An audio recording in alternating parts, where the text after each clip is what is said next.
মক্কার মর্যাদাসম্পন্ন নেতা ছিলেন আবু তালিব, নবী মোহাম্মদ সাল্লাল্লাহু আলাইহি ওয়াসাল্লামের চাচা।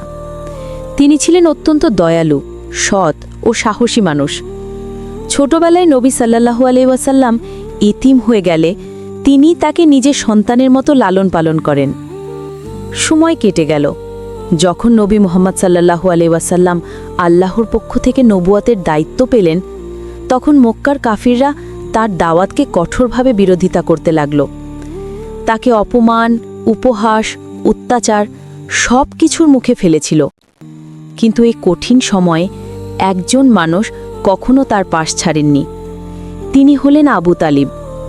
কুরাইশরা একদিন এসে বলল, হে আবু তালিব, তোমার ভাতিজাকে থামাও, নইলে আমরা তার বিরুদ্ধেও কঠোর ব্যবস্থা নেব।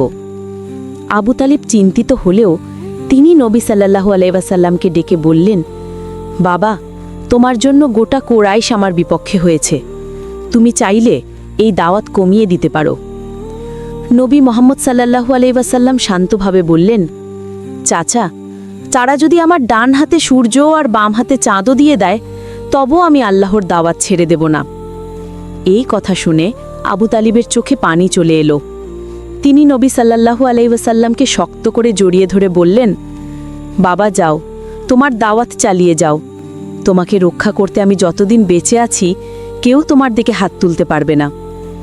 এরপর থেকে আবু তালিব তার সম্পূর্ণ সম্মান, মর্যাদা, ক্ষমতা সব কিছু দিয়ে নবী সাল্লাল্লাহু আলাইহি ওয়াসাল্লামের সুরক্ষায় দাঁড়িয়ে থাকেন।